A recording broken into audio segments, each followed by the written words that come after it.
En la madrugada del 22 de mayo del año 2009, un hombre en bicicleta se desplaza por las oscuras calles del centro de Santiago.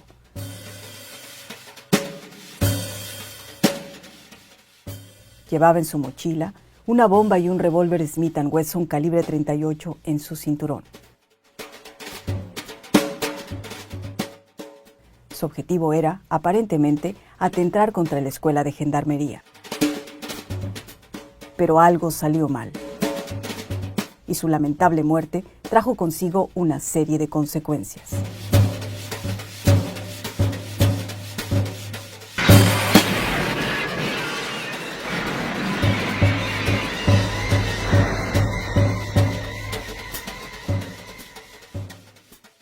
La aparición de un artefacto explosivo en la Catedral de Santiago sembró preocupación. El artefacto explosivo fue detonado en la comuna de provocó la Vitacura. detonación de un aparato explosivo.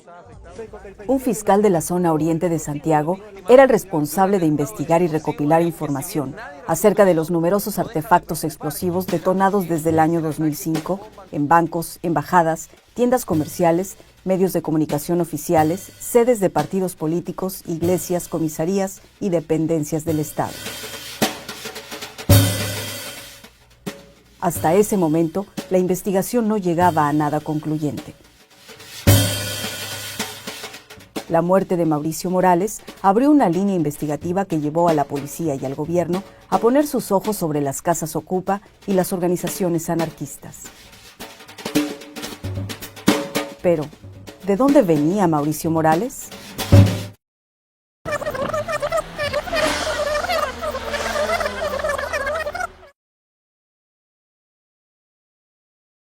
El día 15 de noviembre del 2006, a eso de las 22 horas, un grupo de 4 hombres fuertemente armados ingresaron al Centro Cultural Cueto Conate, este espacio, ¿no? Lugar donde funciona el canal Barrial 3.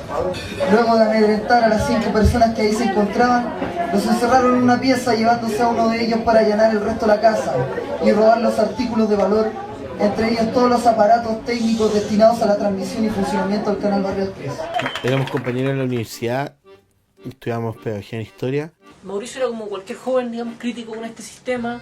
Era estudiante, era parte de su familia, digamos, mantenía relaciones con su familia, era pareja de su compañera. Era un amigo mío en ese sentido, era un buen compañero, un hombre alegre, simpático, inteligente, digamos. Buscando siempre también cómo desafiar y criticar un poco el sistema y también sumamente social, digamos, en el sentido de acercarse con distinta gente, de coordinar, de levantar distintos espacios y eso básicamente era Mauricio. Y el Mauri siempre participó, desde la creación de Cueto mismo, Mauri participó, digamos, apoyando las actividades. Nosotros como los compañeros de la universidad nos juntamos ahí a estudiar y empezamos a surgir ideas en común y empezamos a vincularnos mucho más hasta que finalmente el Cueto se expande, digamos, se agranda el doble de la casa y el Mauri se va ya como a vivir oficialmente. Mauricio básicamente en la casa lo que hacía era atendía la biblioteca, participaba en ella, tenía turno, que lo concreto era estar ahí determinados días, lo cual iba gente, participaba, ayudaba a levantar algunas actividades que se hacían en la casa. Y ese era el aporte de Mauricio con ese espacio. Igual como que quede súper claro de que Mauricio aportaba en muchos espacios y era en distintos tiempos y periodos, pero en la casa era esa la relación con el proyecto de la casa. Entonces ahí el Mauri ya forma parte misma de la asamblea de Cueto y comenzamos a trabajar juntos. Y eso fue por 2 o 3 años por lo menos continuo. El Mauri se mete mucho en el tema con los niños y elabora y ejecuta un taller de integración latinoamericana que le llamaban ellos.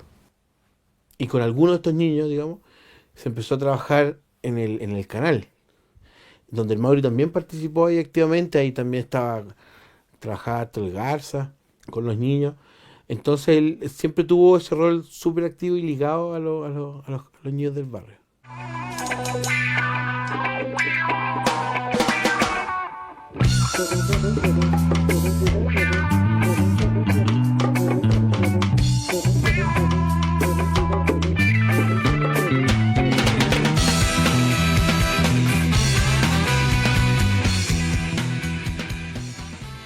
Que el Mauri, él era un tipo muy como cara visible de Cueto. O sea, él frente a los vecinos, por ejemplo, él era el Mauri, lo conocían como el Mauri vendía el pan, trabajaba con los niños, conocía perfectamente a la familia de los niños. Era un tipo muy buen vecino, por decirlo de alguna manera. En todo caso no lo van a olvidar porque lo tienen en internet a él. Cuando andaba en el paseo me lo mostró ahí, Fabián. Están las fotos todas de él con los chiquillos jugando a la pelota una vez cuando fueron a paseo verano. No nos van a olvidarlo nunca los cabros, porque fue buena tela con él. Esto es lo que vamos a hacer hoy día. El Centro Cultural Puerto Conande invita a todos los amigos del barrio, especialmente a los niños, a compartir nuestra esquina para recordar a nuestro compañero Mauri. El día sábado 30 de mayo, desde las 3 de la tarde, en Puerto Conande va a haber olla común, pantallazos, juegos, música, lo que siempre hacíamos con el Mauri ahí. Hoy día lo vamos a hacer aquí, estando con su alma. Pero recordándola. Recordándola a él. Bacán. Para que escucharon. Mauri también en ese sentido marcaba muchas diferencias en general con la gente que vivíamos en Cueto. Sin duda que marcaba diferencia. De partida porque el Mauri tenía una potente base política, también intelectual, por decirlo de alguna manera. Digamos, tenía muy buenos argumentos para poder debatir con cualquier persona dentro de los que estábamos ahí. Entonces, en estas discusiones se producen obviamente como distancias, pero distancias que finalmente se conjugaban en una cosa dentro de Cueto, que era en el tema comunitario, que finalmente en donde coincidíamos y en donde nos aguantamos muchos años y supimos vivir y convivir.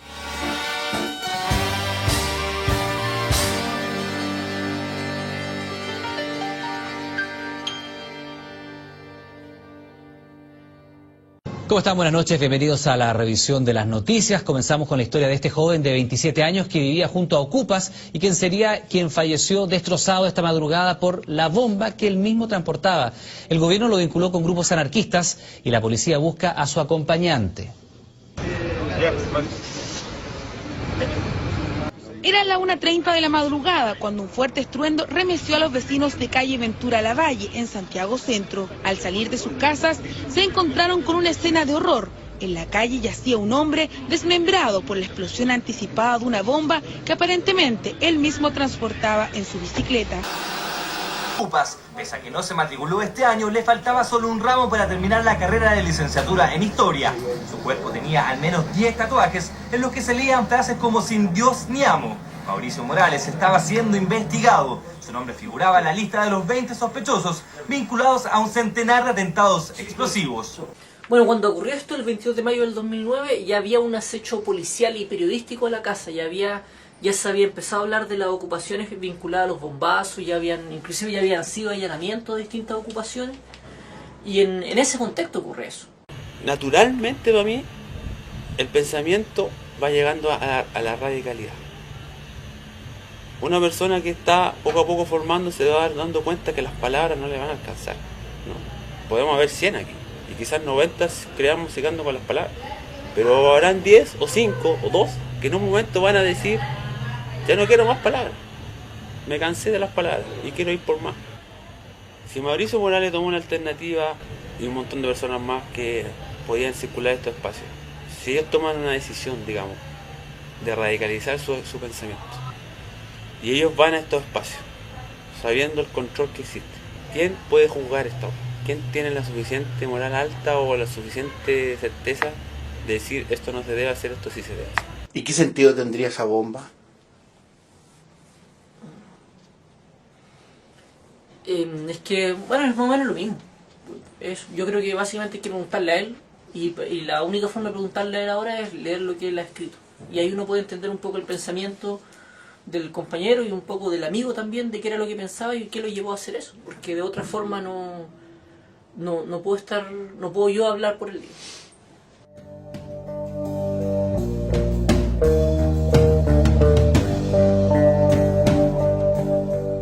La comodidad de la esclavitud moderna ha hecho del humano una máquina insensible. Por lo tanto, la vitalidad de la anarquía, que hoy también está en venta, reside justamente en dejar de ser producto digerible y ser lo contrario, es decir, una afilada y penetrante puñalada al sistema.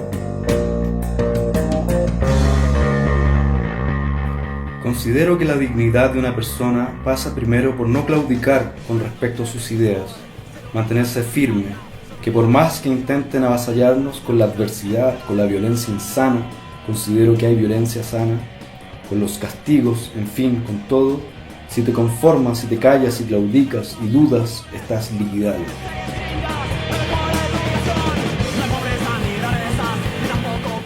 Las ideas sin acciones no valen nada, es mierda teórica. Por lo tanto, ideas y acción deben ser y son una misma cosa. Ármate y sé violento, hermosamente violento, hasta que todo reviente, porque recuerda que cualquier acción violenta contra estos promotores de la desigualdad está plenamente justificada por los siglos de infinita violencia a la que nos han sometido. La prensa, los medios en general, transforman al Mauri en quizás la primera cara visible de este montaje que ellos están inventando. Es el primero que da cara en esto. Los momentos represivos que se viven en esa dinámica está a partir dado muchas veces o de un muy buen trabajo de inteligencia o de tus errores. Lo mismo el caso de que vivió el Mauri, ¿cachai? Lamentablemente uno lo sitúa, claro, dentro de la lucha que lo enfrenta, pero ahí hay un error, ¿cachai? El compañero cayó ayer, no sencillamente como un montaje o que fue un accidente o algo así. El compañero siempre se planteó una ofensiva en cualquier ámbito, ocupando todos los medios de lucha, y el compañero lo reivindicamos como eso. Y ese error, claro, lo llevó a que más allá de la reivindicación de la persona, del sujeto político, del amigo, del hermano que perdió ahí la vida, el momento represivo que hoy día se vive es a partir de ese error, en la posible construcción por parte de los aparatos de inteligencia de poder desarrollar una hebra, decir, bueno, aquí lo que decíamos un rato está la posibilidad de conocer a esta otra gente, ¿cachai? En el instante que murió fue manipulando un explosivo y se equivocó, tuvo un error y lo pagó y murió, ¿no? Eso no es un accidente, es un error. Y claro, lo tuvieron ese pie que necesitaban, inmediatamente se lanzaron contra tres casas, allá nada.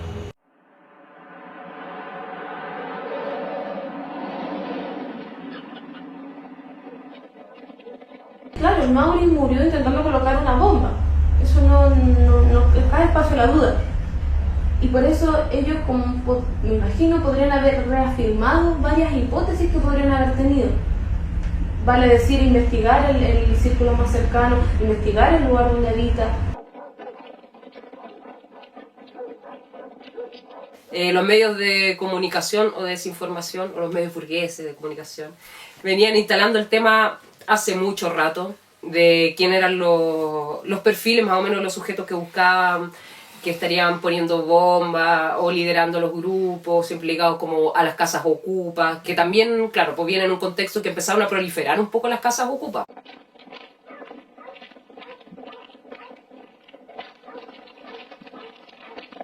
Estábamos allí en casa y llegó una amiga que, bueno, llegó llorando, nos comentó que el Mauri que se había muerto y pues no sé, todos sorprendidos, ¿no? Así como que no creímos, nos dijo, no, pues prendan la tele, prendimos la tele y vimos en las noticias que había explotado una persona. Según la Fiscalía Oriente, Mauricio Morales era parte de una lista de 20 sujetos que hace un par de meses eran investigados por su posible relación con un movimiento que desde el 2005 habría colocado más de un centenar de artefactos explosivos en la región metropolitana. Este hecho, sin lugar a dudas, va a contribuir a que aclaremos en su totalidad los sucesos que han ocurrido en el pasado. Nos quedamos como que choqueados tal vez un momento y ya de repente llegó otro compañero que había ido a la biblioteca y nos dijo que estaban allanando lo que era la idea y bueno, uno ocupa que se ocupa la idea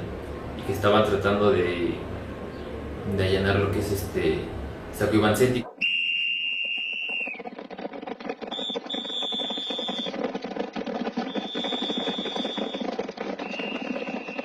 Y el día 14 en la madrugada se siente un golpe muy fuerte en nuestra casa, que yo en la aturdida que estaba dije, acá chocó un curado contra nuestra casa. Esa fue mi primera sensación. Sobre la misma garza ya estaba mirando por la ventana y ya teníamos la yuta adentro de nuestro dormitorio. Obviamente muy represiva la situación, no es que entren amablemente a tu casa rompiendo todo y encima, todo muy rápido y estaban encima de nosotros.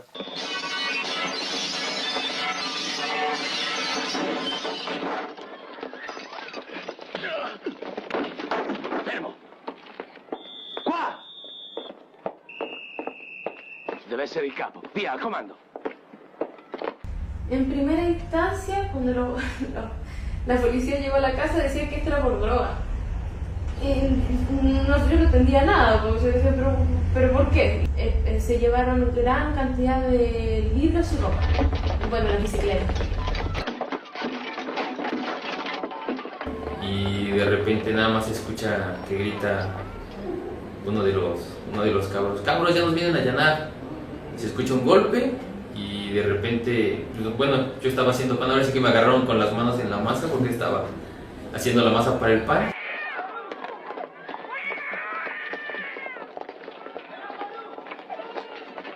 Creo que les molestó o les preocupó que empezaran a proliferar un poco organizaciones libertarias y antisistémicas.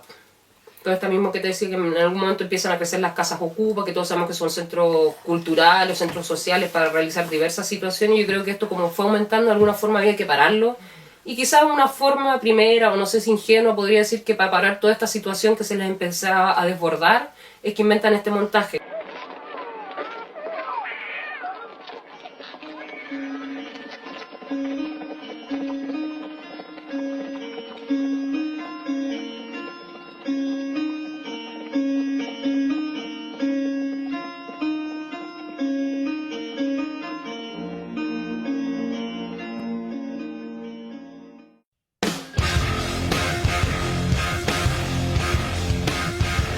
Efectivamente, yo sostengo que sí es un montaje, en términos, el caso Bomba y la Operación Salamandra, es un montaje desde el nivel más general y cinematográfico, si se quiere, del término. ¿Cómo se gesta el montaje, digamos, propiamente tal, ¿no? La policía tiene la certeza de que acá son grupos separados e individuos los que cometen las bombas, que no existe una organización. La tesis central que presenta la Dipolcar es la que Peña toma tal cual, y que es esta tesis que todos conocemos, que existe una especie de asociación ilícita terrorista, con líderes, con subordinados, con órdenes específicas, con forma de funcionamiento. O sea, si uno ve en la prensa lo que cuando ellos presentaban este famoso organigrama, enteramente ridículo y patético, pero eso es la tesis que la Dipolcar construyó respecto al caso Bomba. Esta es la culminación de un amplio y largo trabajo investigativo. Esta es una organización ilícita cuyos centros de poder está dada por las casas ocupa, donde se encuentran involucrados directamente en la instalación de artefactos explosivos a lo menos 10 personas que fueron detenidos por Carabineros de Chile el día de hoy. Científicamente comprobada la comisión de estos hechos delictuales. Operación Salamandra le llaman a los allanamientos y detenciones masivas del 14 de agosto en la mañana. A cargo de Peña, quien sobrevolando en un helicóptero acompañado de equipos y camarógrafos de Televisión Nacional, allanó más de 15 inmuebles, detuvo a 14 personas y finalmente fueron formalizadas el 17 de agosto. Aquella oportunidad fueron formalizados todos por el delito de asociación ilícita terrorista, más particularmente algunos por los delitos de colocación de artefactos explosivos. Este es el momento exacto en el que el ex lautarista Rodolfo Retamares Leiva, alias El Garza, es detenido en su casa por Carabineros. En la investigación por el caso Bombas, es indicado como uno de los dos líderes. Por colocación de artefactos explosivos y asociación ilícita de terrorismo. El día de la formalización del 14 de agosto nos dimos cuenta cuáles eran las dimensiones y la creación de esta suerte como asociación ilícita, terrorista, que quería llevar adelante la Fiscalía con una suerte como de grupo establecido, con jerarca, con mandos medios, con colocadores de bombas, financistas. Ahí nos damos cuenta, todo en el fondo, ahí quedamos como medio paralizados, por lo menos yo con Pablo Morales, que era con el que más conversaba, de todo el show mediático, todo el entramado policial, todo el aparataje policial que se impuso para llevarnos de la comisaría al centro de justicia, cortando el tránsito con helicóptero, una cuestión de película. O sea, nosotros realmente yo nunca he ido a una cuestión así. Porque nosotros fuimos tratados desde el gobierno, por Hinspeter particularmente, y por los medios de comunicación como culpables desde el primer momento. Este gobierno, en su calidad de parte querellante, va a solicitar, en el marco del Estado de Derecho, que se apliquen las sanciones más altas posibles de acuerdo a la ley. Y en ese sentido, claro, es una amalgama, es decir, toman de distintas líneas, dicen, teníamos unos ex-lautaristas, ok, estos nos sirven mucho porque son más viejos, entonces podemos hacerlos pasar por líderes. Pero en el momento en que nosotros vamos a ser trasladados al control de detención, que se realiza en un tribunal de garantía, cuando salimos, esto bueno, habían preparado todo el show de la prensa, pues estaban las cámaras de televisión, los periodistas, esperando que nosotros saliéramos de los calabozos esposados, y en ese momento cuando salgo, un periodista me dice, ¿qué opinas tú de ser sindicado como el líder de esta asociación ilícita terrorista? Y ahí yo dije, ay, más encima, a mí me están acusando del líder. El otro cabecilla de lo que para la Fiscalía es una organización criminal sería Pablo Morales Furiman. Actualmente estudia sociología y trabaja además en una imprenta. Tiene derecho a guardar silencio y en caso de consentir a prestar declaración, su derecho a no hacerlo bajo juramento. Hubo una colusión entre el gobierno, el Ministerio Público y la prensa en muchos casos. Requerían a un artista que pudiera reunir un montón de información dispersa y no muy coherente entre sí, que yo creo que en términos incluso de, considerando los intereses del propio poder represivo, habría sido mucho mejor esperar que esa información madurara hasta que apuntara a algo defendible, digamos, en juicio. Es decir, está directamente vinculada con la conducta tipificada en el número 5 del artículo 2 de la ley 18.314, asociación ilícita. Pero aquí operó un criterio mucho más de tener un resultado inmediato y alguien tenía que hacer esa pega de hilar las cosas. Y por eso es que llama mucho la atención que cuando Peña asume, dice ante la prensa, dice, sin necesidad de ninguna nueva diligencia, vamos a obtener resultados en 2 meses. Las órdenes de detención son por infracción a la ley de conductas terroristas, específicamente el delito de asociación ilícita terrorista y de colocación de artefactos explosivos con la finalidad de producir temor en la población. Y luego al dar el golpe ya medir también cómo afectaba a todo un ambiente que ellos siempre supieran y hablan incluso en su informe de la Dipolcar de una escena anarco-libertaria ligada a las ocupas, a distintos colectivos en universidades, poblaciones, y eso es lo que querían, digamos, intimidar. Era muy imposible poder establecer una asociación ilícita terrorista jerarquizada en grupo de gente que muchos de ellos son anarquistas. Me acuerdo cuando fue detenido Felipe Guerra en la SACO Ivancetti, y él sale diciendo eso, quizás una de las mejores intervenciones que hubo, dice a toda la prensa, y no les queda otra demostrarla, y dice, la asociación ilícita terrorista solo existe en la imaginación del fiscal Peña. La asociación ilícita existe solo en la mente del fiscal Peña, abajo el Estado policial, mira la ley antiterrorista. Lo que está diciendo el poder independiente, más allá de bombas sí o bombas no, que claramente ha quedado demostrado que ni siquiera le importa ver eso, sino pasa por decir, acá es inviable un proyecto horizontal. Y como es inviable, hasta quienes nos critiquen, dice el poder, digamos, también se organizan jerárquicamente. Porque si uno lee el Código Penal, lee la doctrina penal, está claro que la asociación ilícita es una organización bastante exigente en términos al tipo de organización, estructura, requisitos, jerarquización, funciones permanentes, impartir instrucciones, órdenes, es decir, lo más ajeno a lo que podría ser las prácticas y el ideario de esta que llaman escena libertaria. Con nosotros buscaban condenas ejemplificadoras, o sea, hay que pensar nomás que a los 2 supuestos líderes se les está viendo cadena perpetua. Obviamente en ese momento yo me sentí inundado de sentimientos contradictorios. Por un lado, la confianza en mi inocencia absoluta en este tema, pero también el temor ante el poder que estoy enfrentando. O sea, nosotros estamos enfrentando a Leviatán.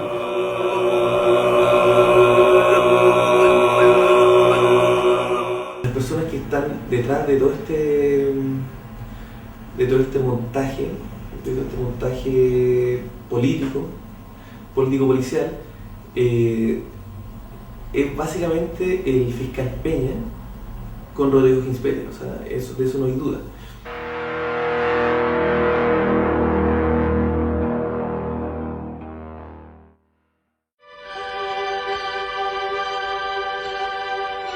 El montaje cinematográfico, el montaje audiovisual, se empieza a articular a partir de los años 20 con la escuela rusa, donde están realizadores bien connotados como Eisenstein, Kudovkin, etc. Y quizás el experimento más importante para identificar qué es lo que es el montaje y teorizar respecto a él fue el llamado efecto Kuleshov, y en donde él demuestra que si tú pones un plano X juxtapuesto de otro plano, se genera la ficción, la ilusión de que estas dos cosas conviven en un mismo espacio, siendo que pueden estar absolutamente separadas. Entonces él puso la cara de un actor, una cara neutra, y juxtapuso eso la imagen de un plato de sopa, después juxtapuso la imagen de una mujer sensual sentada en un sillón, y después juxtapuso la imagen de un niño en un ataúd. Entonces tú veías la misma cara, pero en una decías hambre, en la otra decías deseo y en la otra decías duelo, tristeza. Entonces crea un nuevo concepto con la juxtaposición del montaje.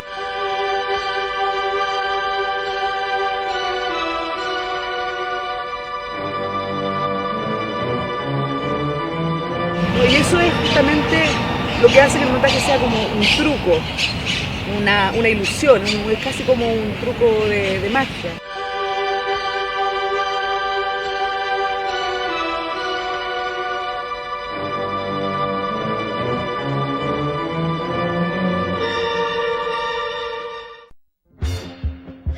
Todos los gobiernos necesitan articular un sujeto enemigo, externo o interno, para justificar sus medidas represivas y de control. Un conjunto de ciudadanos chilenos de bastante jóvenes, de hecho hay personas de 20 y tantos años, 26 años, hasta 40, 45 años, todas que comparten una ideología que es el anarquismo, que están en contra de la forma en que nosotros como país y el mundo en general se desarrolla, que han optado por lo que ellos denominan una guerra, definitivamente, para subvertir el orden público, que utilizan un mismo sistema de hacerlo, que es poner explosivos con TNT o con pólvora negra en lugares que para ellos reflejan emblemáticamente todo aquello que desprecian. El Estado de Chile, el Estado republicano chileno, siempre ha necesitado de un enemigo interno, con lo cual justificar el aumento del arsenal represivo del Estado.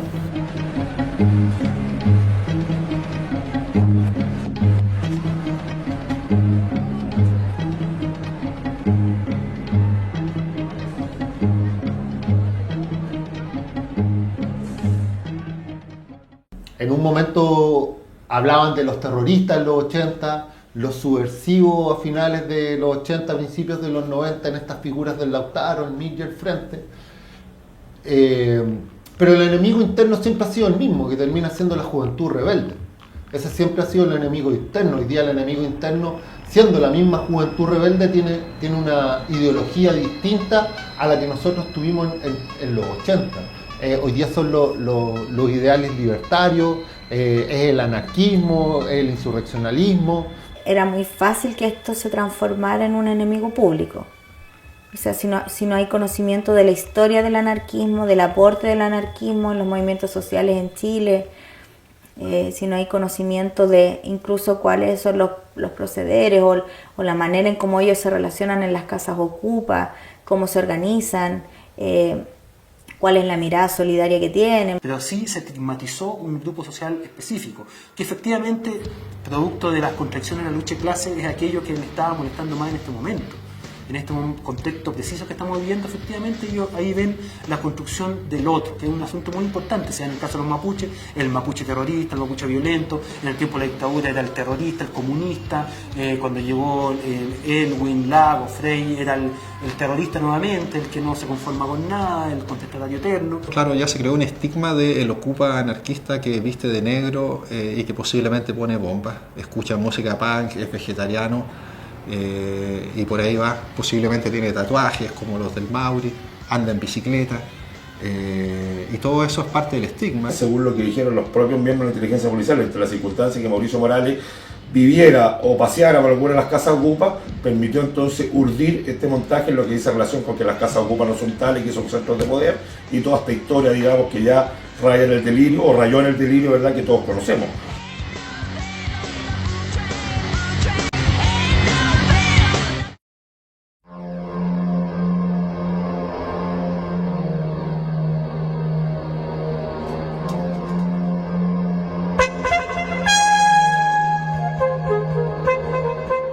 Yo soy de Barcelona y digamos que yo soy de la generación que iniciamos con el movimiento Ocupa en Barcelona. Digamos, la primera casa que se ocupó en Barcelona y que, digamos, perdura hasta hoy es la Casa de la Montaña y se ocupó hace 20 años. Entonces empieza el movimiento por contagio con los autónomos alemanes y holandeses, que es de donde veníamos fascinados, ¿no?, viendo los videos que nos mandaban, y en ese contagio europeo del movimiento autónomo. Y en Barcelona pues la situación de la vivienda era de una absoluta precariedad. Y entonces pues los jóvenes, dentro de ese marco de que no teníamos posibilidades ni de encontrar trabajo ni de acceder a una vivienda por los precios de la vivienda, consideramos que teníamos derecho a ocupar las viviendas vacías. Algunas como centros sociales, ¿no?, con actividades y abiertas, digamos, al público y a colectivos, y otras para vivienda, ¿no? Entonces, para mí ha sido una experiencia importantísima de crear estas islas de autonomía, esa posibilidad de recrear un mundo no capitalista dentro del mismo mundo, abrir espacios de libertad en la ciudad, espacios de sociabilidad, de afecto, de cariño, de activismo también, ¿no?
Mira, se llama La Marraqueta porque esto era una panadería.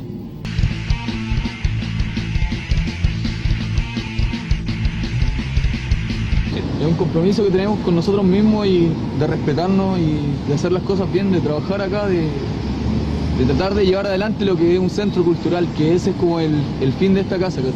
Dentro de los anarquistas igual hay caleta de variantes, porque tú y yo me siento, hace muchos años que me siento anarquista sindicalista, porque estoy ahí con el proletariado, porque me ha tocado trabajar y chupar corneta, como se dice vulgarmente, de patrones y tener sindicatos y saber que te sientas apoyado por algo, que no estás solo, es re importante igual. Esta casa es como la escuelita, una escuelita bacán de la vida, así, una wea muy bonita. Una de las ocupaciones más emblemáticas fue La Marraqueta, situada en el paradero 5 de Vicuña Maquena. 30 jóvenes se tomaron una panadería abandonada, que arreglaron para entregar cultura a la comunidad, hasta que en enero del 2004 Carabineros los desalojó.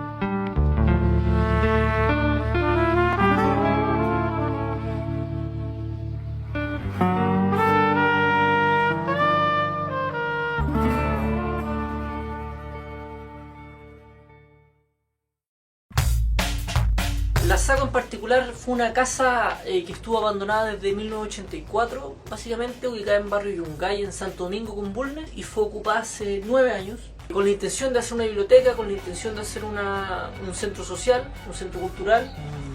Bueno, una ocupación básicamente pasa a ser la toma de una casa con contenido político, como lo vemos algunos, con una ocupación con K, como se dice. En base a la misma ocupación surge también la crítica a la propiedad privada, surge la intención de colectivizar el espacio. Por lo menos para mí, un espacio ocupado estrictamente debería ser contracultural, vale a decir, ser disidente al mismo modelo. Cuando las personas llegaban a la casa, digamos, algunos viejos que no tenían, que son vecinos que llegaban a la biblioteca y tú le explicabas el proyecto. Primero, que nosotros no creemos en la jerarquía, que no creemos en la propiedad, que no creemos en los líderes, que no, ¿cachai? Entonces, cuando ellos te dicen, oh, está bien, está bonito, pero ¿dónde se hace eso? Y tú le decías, y aquí se hace eso, aquí y ahora. ¿Y cómo lo hacemos? Fácil, no creemos en la propiedad privada y ocupamos esta casa. No creemos en los líderes y nos reunimos en asamblea. Esa práctica, digamos, es valiosa para decir lo que decimos, se puede hacer, y además que se puede hacer, lo hacemos.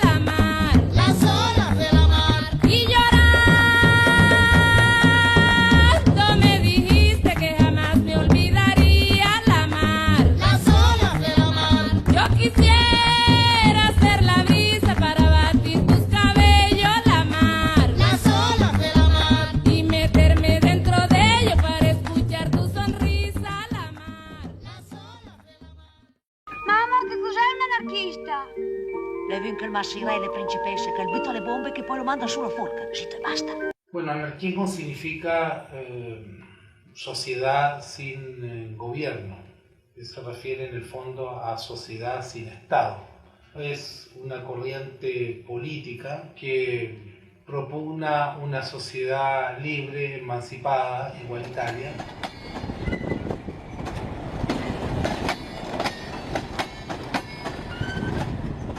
Igual que las demás corrientes socialistas, que el socialismo utópico y que el marxismo es un hijo de la modernidad y de la revolución industrial.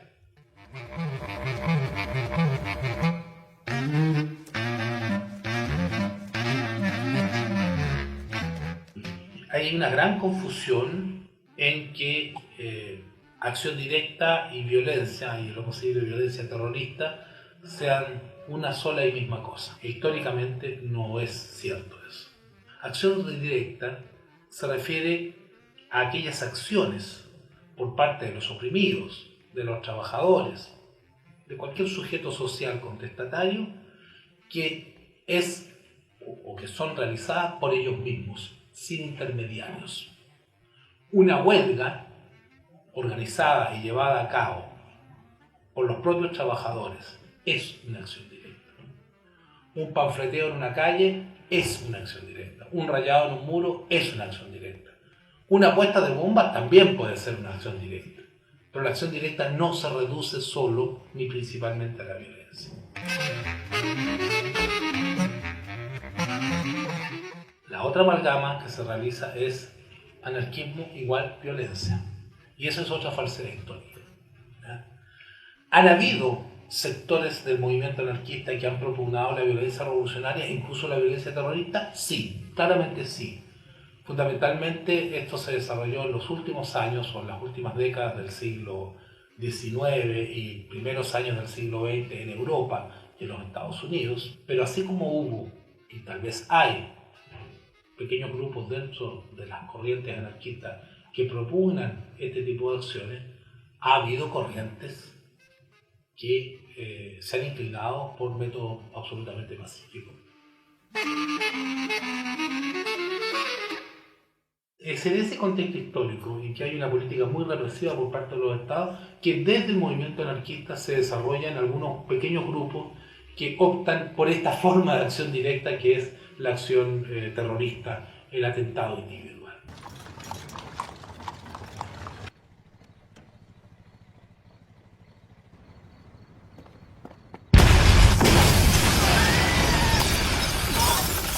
Si uno hace una mirada histórica de larga duración, sería absolutamente incorrecto, erróneo, injusto plantear que la marca mayor del anarquismo son estos tipos de acciones.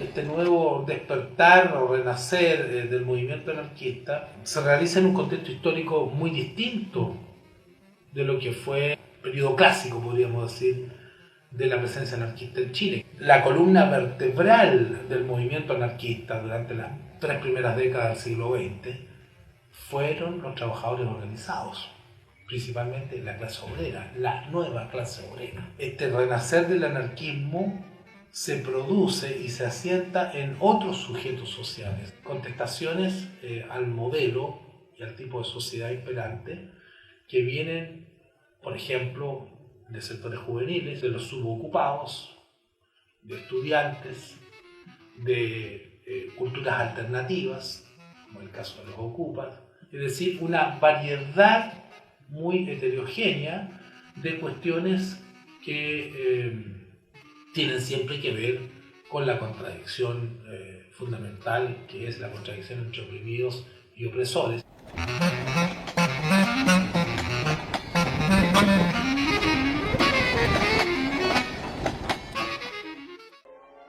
Designer colors to suit your demanding taste.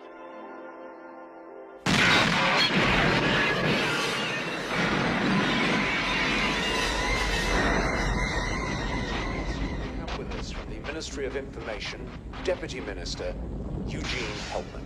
Good evening, David.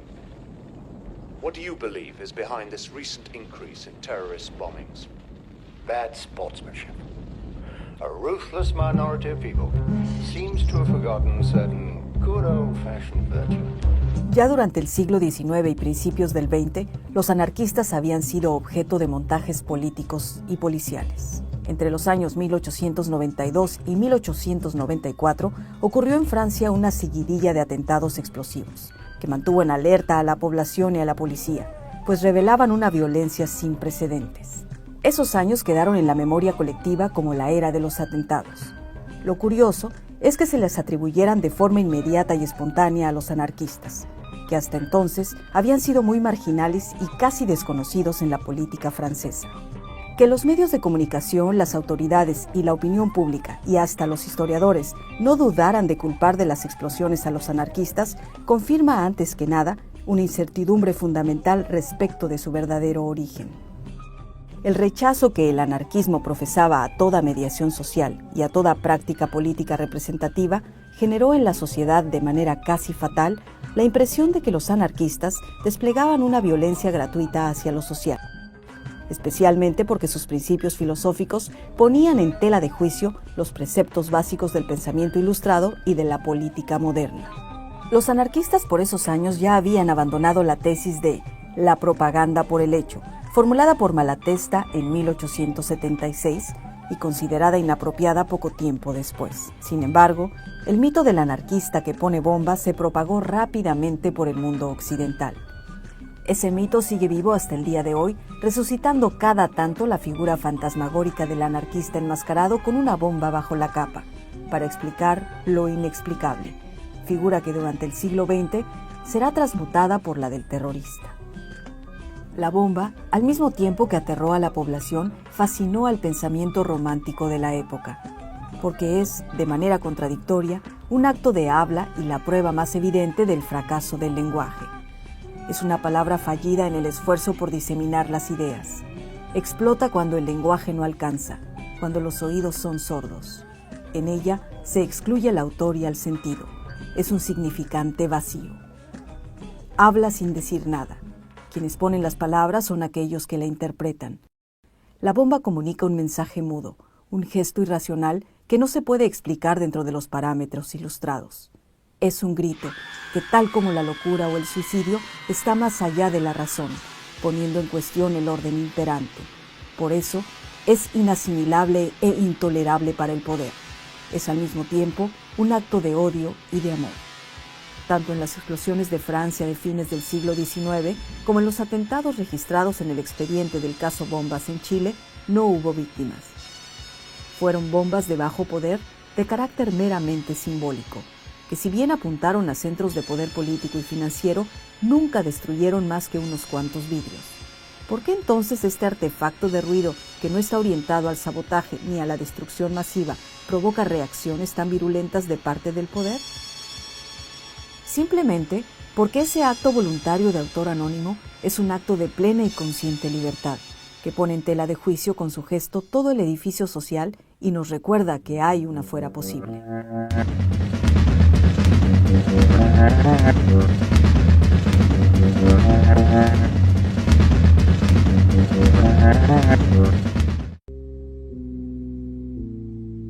Colt 32, trovata addosso a questo qui, Sacco Nicola.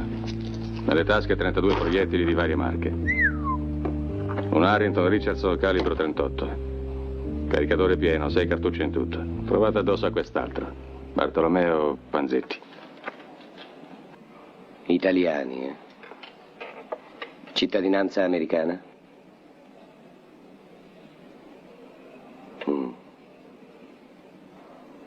Anarchici. El 23 de agosto de 1927 se consuma uno de los casos más conocidos de montaje policial y judicial contra los anarquistas. Los inmigrantes italianos Sacco y Vanzetti fueron juzgados, sentenciados y ejecutados por electrocución en Massachusetts por el presunto robo a mano armada y asesinato de 2 personas. El juicio estuvo marcado por irregularidades, falsas pruebas, falsos testimonios y un marcado sentimiento antianarquista por parte del juez y del jurado. Las ejecuciones de Sacco y Vanzetti provocaron protestas masivas en Nueva York, Londres, Ámsterdam y Tokio, huelgas a través de Sudamérica y disturbios en París, Ginebra, Alemania y Johannesburgo. Pruebas relevantes obtenidas después del juicio confirman la inocencia de los acusados y el carácter político del proceso judicial.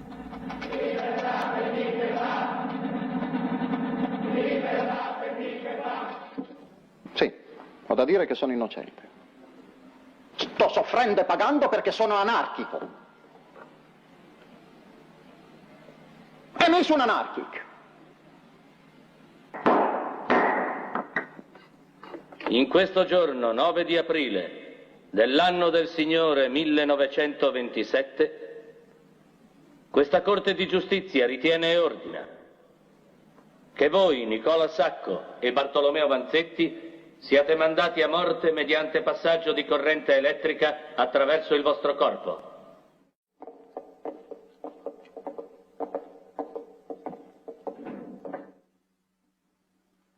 Viva l'anarchia.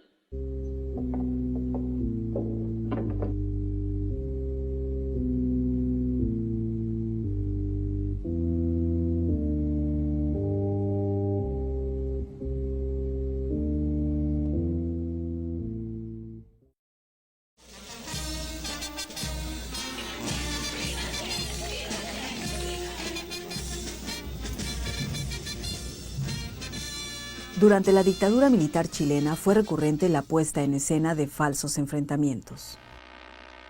La Junta mantendrá el poder judicial. El 12 de agosto de 1977, la Junta Militar deroga el decreto de ley que en 1974 había dado origen a la Dirección de Inteligencia Nacional y se dicta el decreto que crea la Central Nacional de Informaciones. La principal diferencia entre ambos aparatos represivos es que el primero dependía de la Junta de Gobierno. En cambio, la CNI pasa a depender directamente de Pinochet. También se aprecia un cambio de táctica entre ambas instituciones.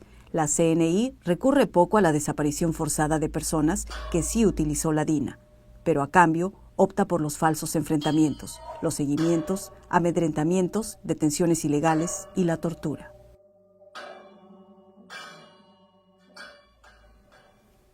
El 13 de septiembre de 1983, tras el atentado que le costó la vida al general del ejército e intendente de Santiago, Carol Ursúa, la CNI realizó un acto de venganza asesinando a parte del mando militar del MIR,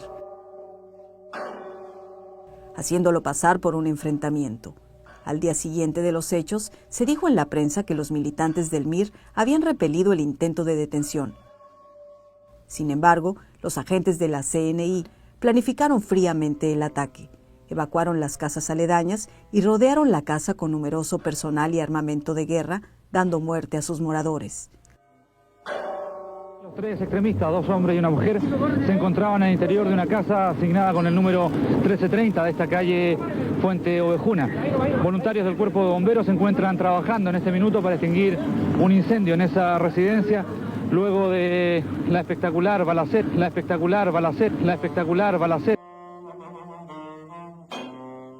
Lo mismo ocurrió el mismo día en otra casa clandestina del MIR, ubicada en calle Janequeo.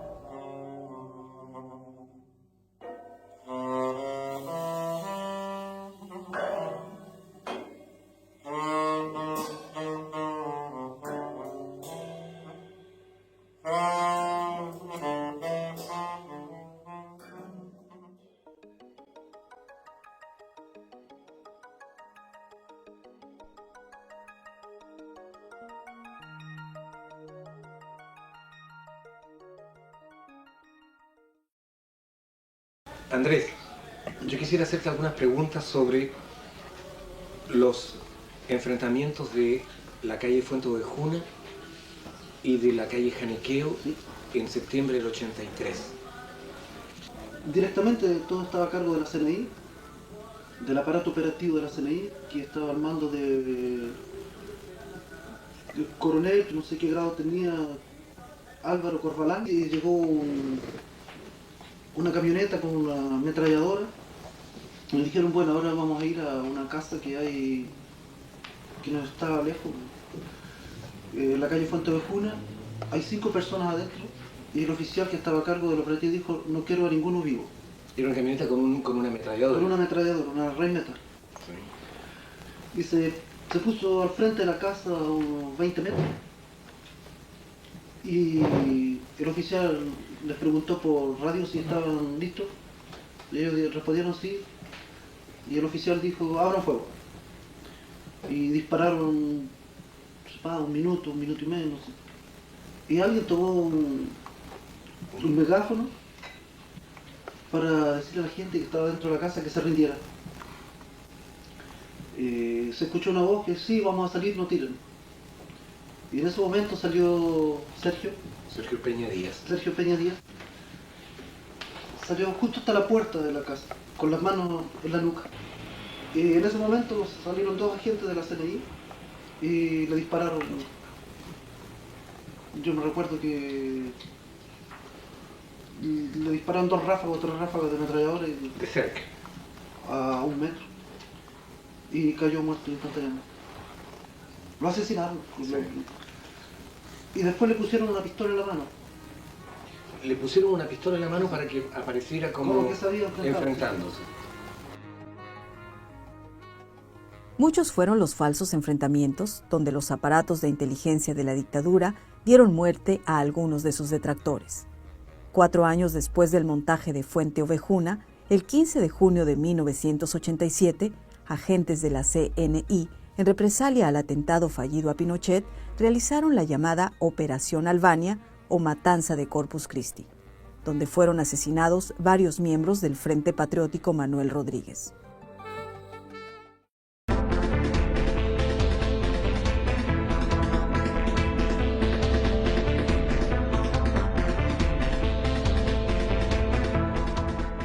También en este caso se justificaron las muertes ante la opinión pública como consecuencias de enfrentamientos, señalando que los agentes habían actuado en cumplimiento de una orden judicial y en presencia de un fiscal militar, circunstancia que luego sería desmentida.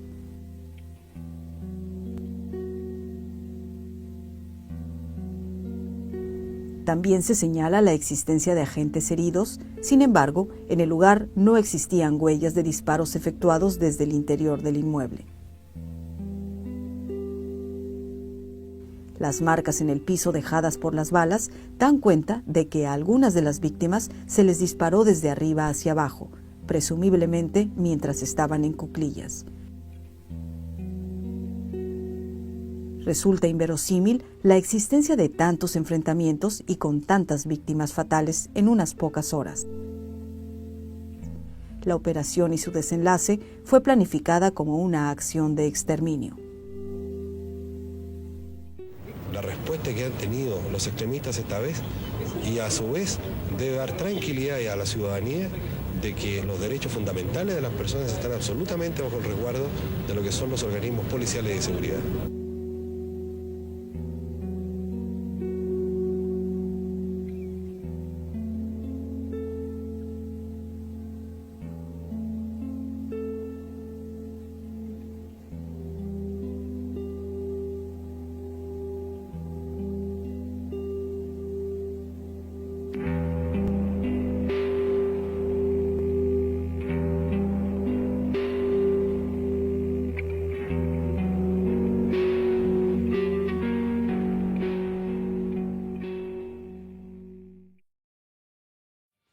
Durante los gobiernos de la Concertación, también se efectuaron montajes para involucrar a las organizaciones mapuche en actos terroristas.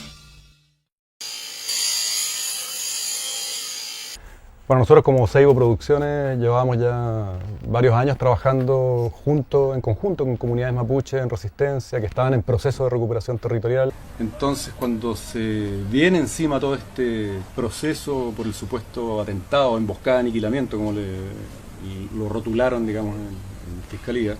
Poco antes del inicio del juicio salió en la televisión, en Canal 13, en un programa de investigación que se llama Contacto.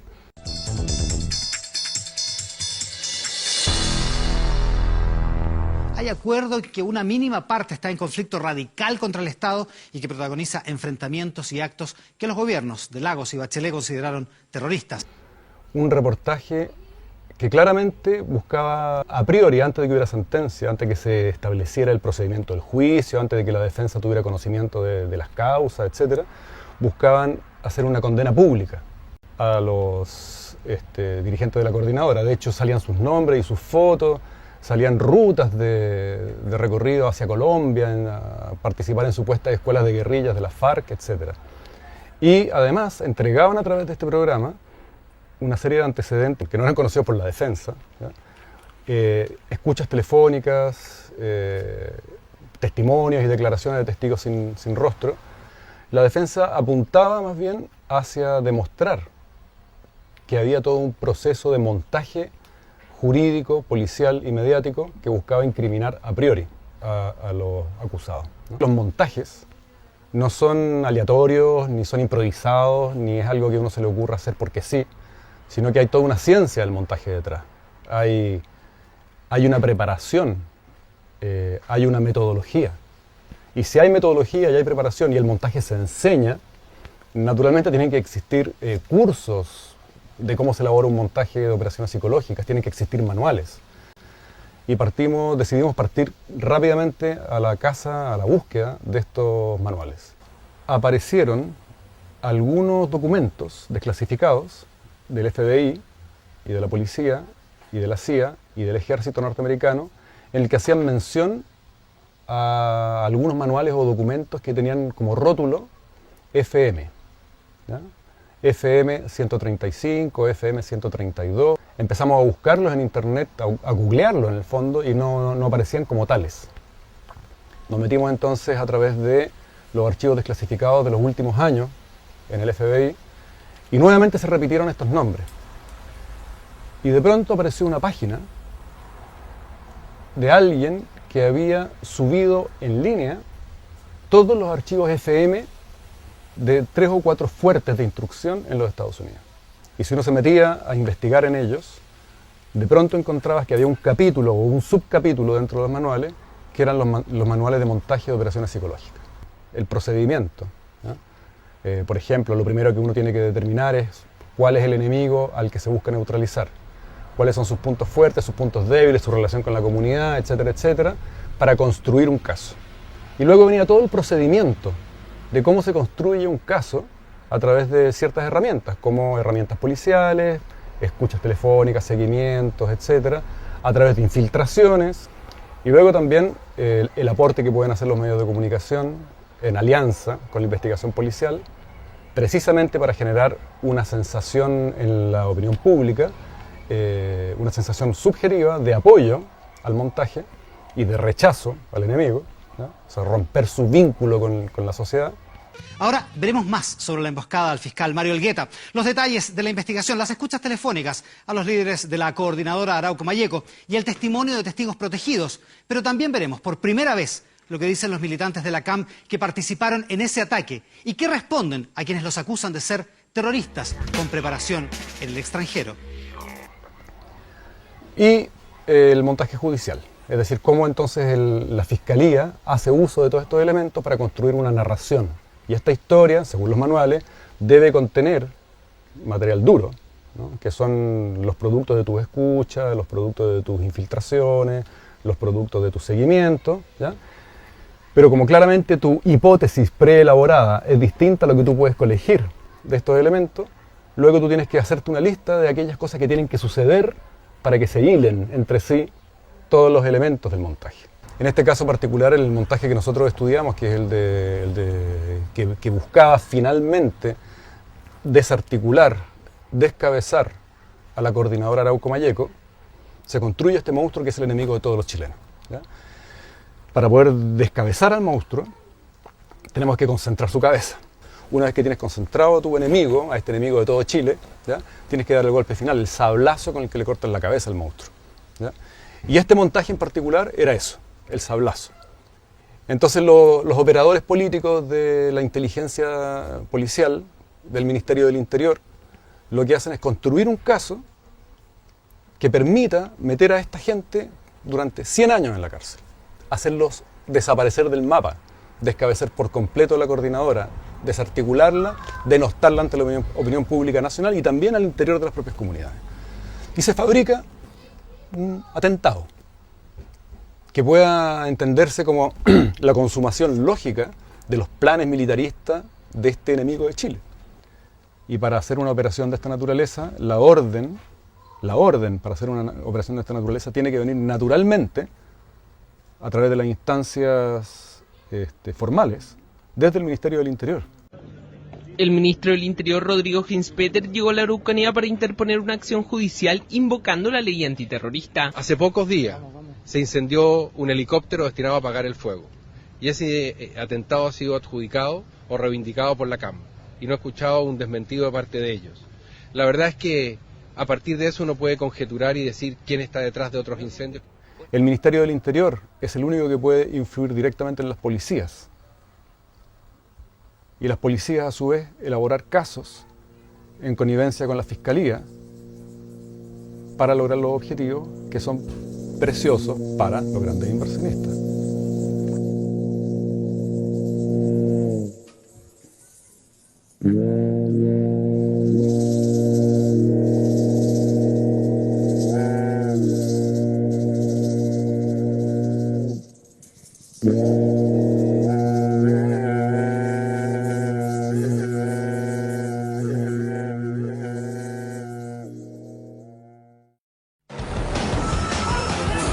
A las 7 de la mañana del sábado recién pasado, desde 2 helicópteros se supervisa la detención de 14 sospechosos en la llamada Operación Salamandra.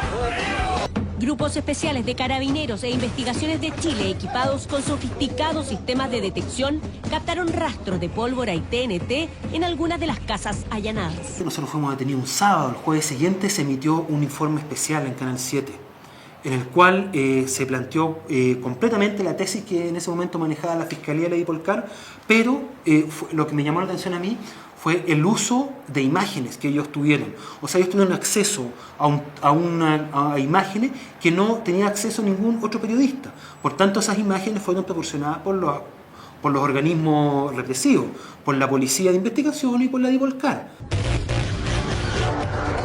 ¿De dónde provienen? ¿En qué creen? ¿A qué están dispuestos? ¿Cuáles son sus redes y sus referentes?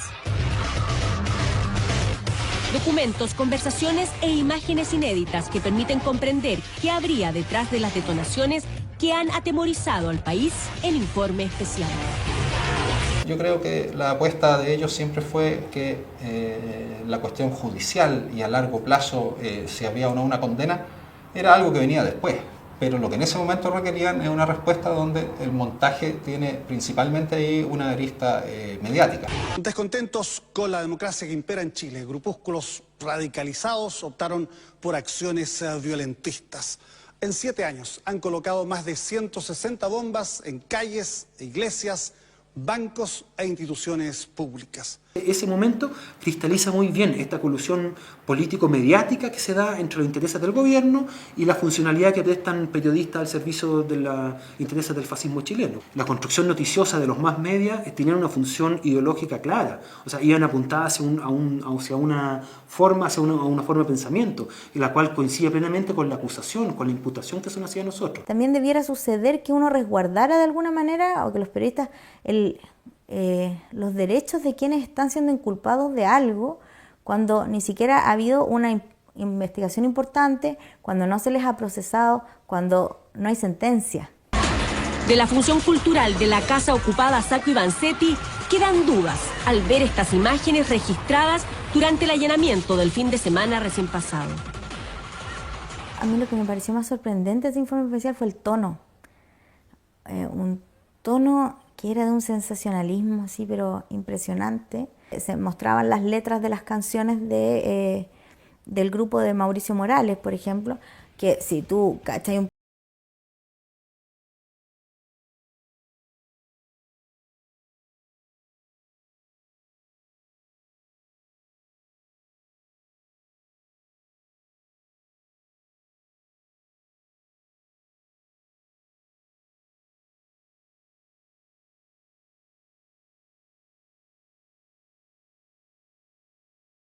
no sé si es periodista de Informe Especial, ellos dicen que nos infiltramos en las casas de Cuba, por lo tanto yo debo creer que es un periodista que sale diciendo chao compañero. Nada sorprendente luego de que Informe Especial haya constatado el tipo de literatura, documentales y propaganda que aquí se manejaba.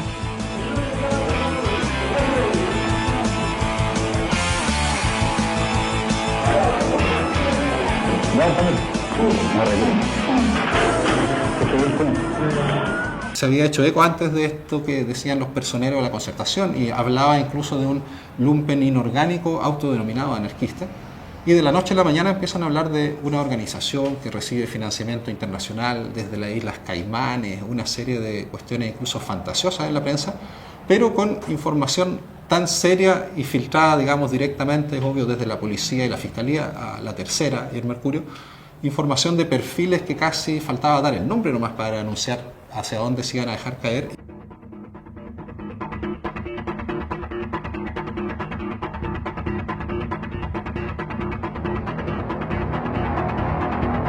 Me encuentro con Roberto y con Lorenzo, son dos jóvenes que pertenecen a grupos anárquicos aquí en Santiago. Buenas noches, muchachos. Buenas noches. ¿Ustedes eran compañeros de Mauricio? Efectivamente, nuestro amigo y compañero de lucha por las reivindicaciones sociales de este país. ¿Formaban parte del mismo colectivo, del mismo grupo? Exacto, siempre haciendo cosas por lo que es la clase obrera y la clase trabajadora y lo que es la lucha contra el Estado. ¿Ustedes sabían que esta madrugada Mauricio estaba en esa misión, o como le llaman ustedes? Sí, tenía que cumplir un objetivo y lamentablemente murió en un accidente que sirve como ejemplo al resto del colectivo.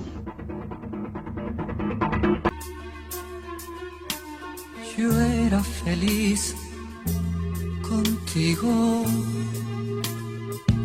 vida mía. Tú eras mi perro fiel, yo era tu guía, hasta que desperté de mi locura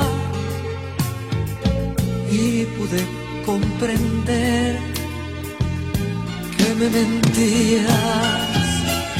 Todo se derrumbó dentro de mí, dentro de mí. Bueno, ¿por qué se cae el caso Bomba? ¿Por qué se cayó tan estrepitosamente? Yo creo que por dos elementos principales. El primero, y es el más importante, fundamental, porque la construcción jurídica del caso Bombas fue débil desde un comienzo. Para ello, cito las declaraciones que hizo el fiscal Armendáriz hace aproximadamente 3 semanas en un programa de Canal 4. Por acá nos escribe Claudio Álvarez, @Claudio Álvarez. Dice, pregúntale si sabía que los antecedentes no alcanzaban para condenar y si eso motivó que no apurara las causas como lo hizo Peña. Lo que sucede es que el mérito investigativo que tenía la causa cuando estaba bajo mi dirección, a mi juicio, no tenía contenido suficiente para llevar a juicio a nadie. Teníamos antecedentes que podríamos haber hecho valer en alguna audiencia de formalización. Sin embargo, a mí me pareció que eso era insuficiente. ¿Por qué no había mérito suficiente? Porque no había. Teníamos ciertas pruebas, pero como que todavía no armábamos la historia. Le aclaro. Para condenar a alguna persona tiene que haber una duda, tiene que haber una certeza, más allá de toda duda razonable, de dos cosas.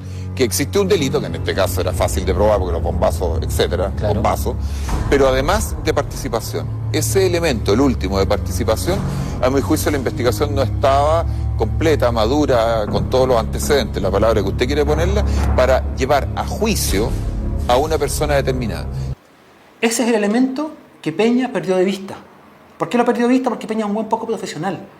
Es un tipo que responde a intereses políticos, es un tipo mediático. Pero él, como fiscal, no es un tipo profesional. Y lo digo incluso desde su formación.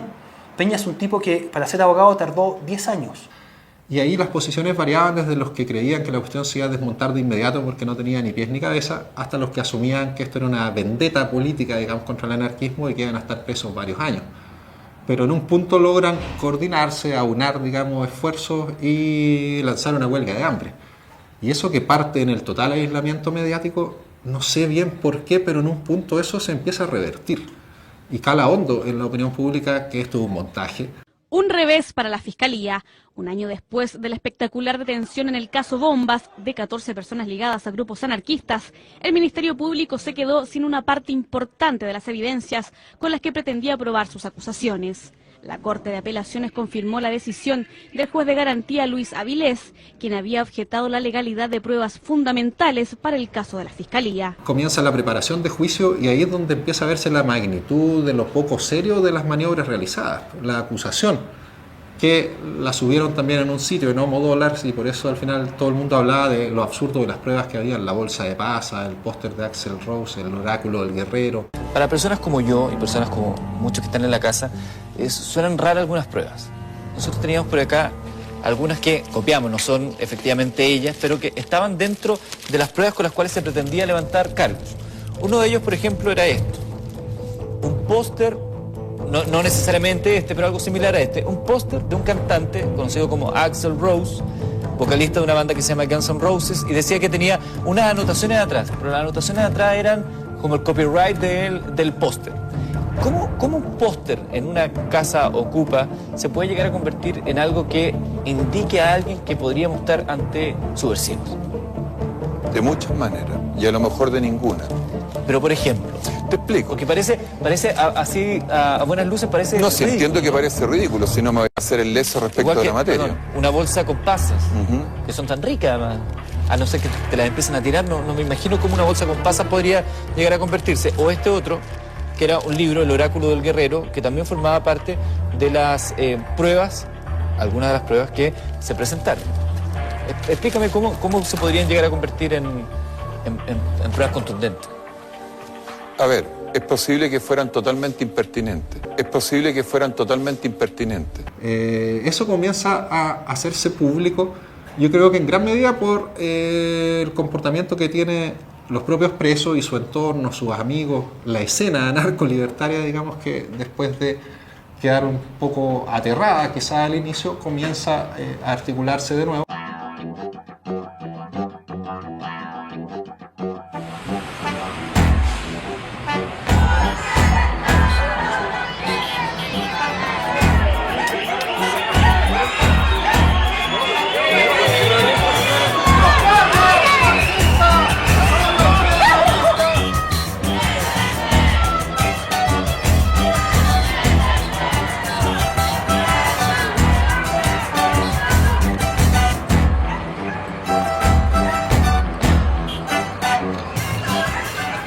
confluyen todas esas cosas, es decir, se pone término a la huelga de hambre porque se logran varias de las cosas que se estaban pidiendo, comienzan a quedar en libertad algunas personas y ahí en un lapso que es interesante de 11 días sale en libertad el primero, Pablo Morales, luego el Garza, ahí empieza el juicio, o sea la preparación de juicio digamos, y en esa última fase ya quedan todos en libertad.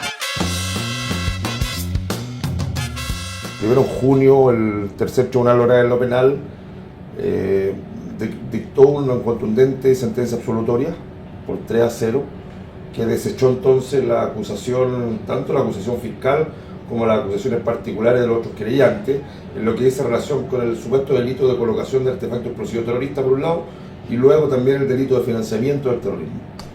Y digo estos dos delitos porque el tercero quedó atrás en octubre del 2011 cuando se sobreseyó definitivamente la inexistente asociación ilícita terrorista. Insisto, este es el comienzo del fin de una causa que no tiene ningún sustento material ni jurídico y respecto a la cual lamentablemente el señor Peña renunció antes de venir a enfrentar y dar la cara ante la Corte de Apelaciones respecto de un verdadero montaje que él planteó a partir de instrucciones del Ministerio del Interior. Entonces hay una parte del Poder Judicial que no aceptó la forma de investigar, de acusar y de hacer trabajo jurídico de la Fiscalía. No es que ellos no sean, no sean sujetos de derecha, no sean fascistas, sí lo son gente muy conservadora y muy reaccionaria, los jueces de garantía lo son, pero se sujetan a normas de procedimiento y de interpretación jurídica estricta. Yo me pregunto ahora, ¿quién me devuelve a mí los 8 meses que permanecí en un régimen de alta seguridad? Me gustaría que estuviese acá el actual funcionario Peña dando la cara por este ridículo y vergonzoso montaje, donde incluso el presidente de la Asociación Nacional de Magistrados, el señor Llanos, señaló que es improcedente que un poder del Estado trate de influir en otro. Afortunadamente la institución funcionó, la justicia se ha dado, hemos sido absueltos, el sometimiento definitivo es equivalente a una resolución de absolución. Me doy por más que conforme y me voy muy contento y espero que me dejen vivir ahora mi día tranquilo junto a mi familia y le pido a la gente de la desinteligencia policial de Carabineros que también nos dejen vivir de ahora en adelante tranquilos. El caso Bombas se derrumbó estrepitosamente cuando el tribunal dictaminó que no habían pruebas suficientes para sostener una acusación. Después de un proceso judicial que duró más de 6 meses y que significó para varios de los acusados estar 9 meses privados de libertad, se sobreseyó la causa. La parte querellante pidió anular el proceso, argumentando que los jueces no habían sido rigurosos en su labor. Sin embargo, la Corte Suprema de Justicia decidió no acoger el recurso de nulidad y puso punto final a este triste episodio de montaje político y policial del Estado chileno contra el movimiento libertario.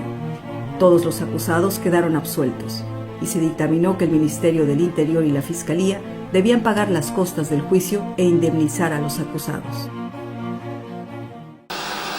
Vamos a hablar de tu señora, de tu relación con ella, de lo feliz que está de que haya abandonado tu trabajo de fiscal. Pero el año pasado, en esta misma fecha, tuvimos a uno de los inculpados.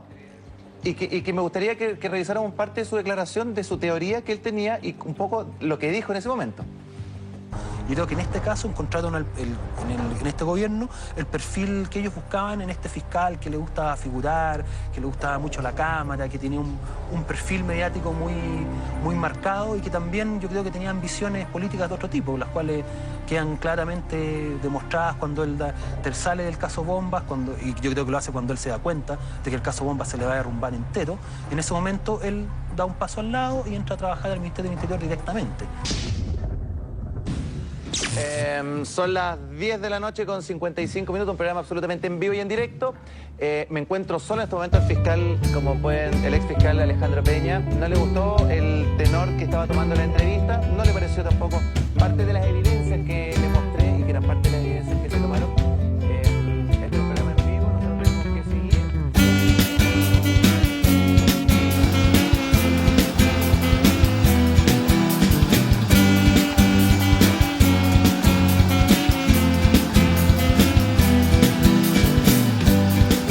Con una bomba atraviesa la ciudad, va viajando en bicicleta lo ampara la oscuridad.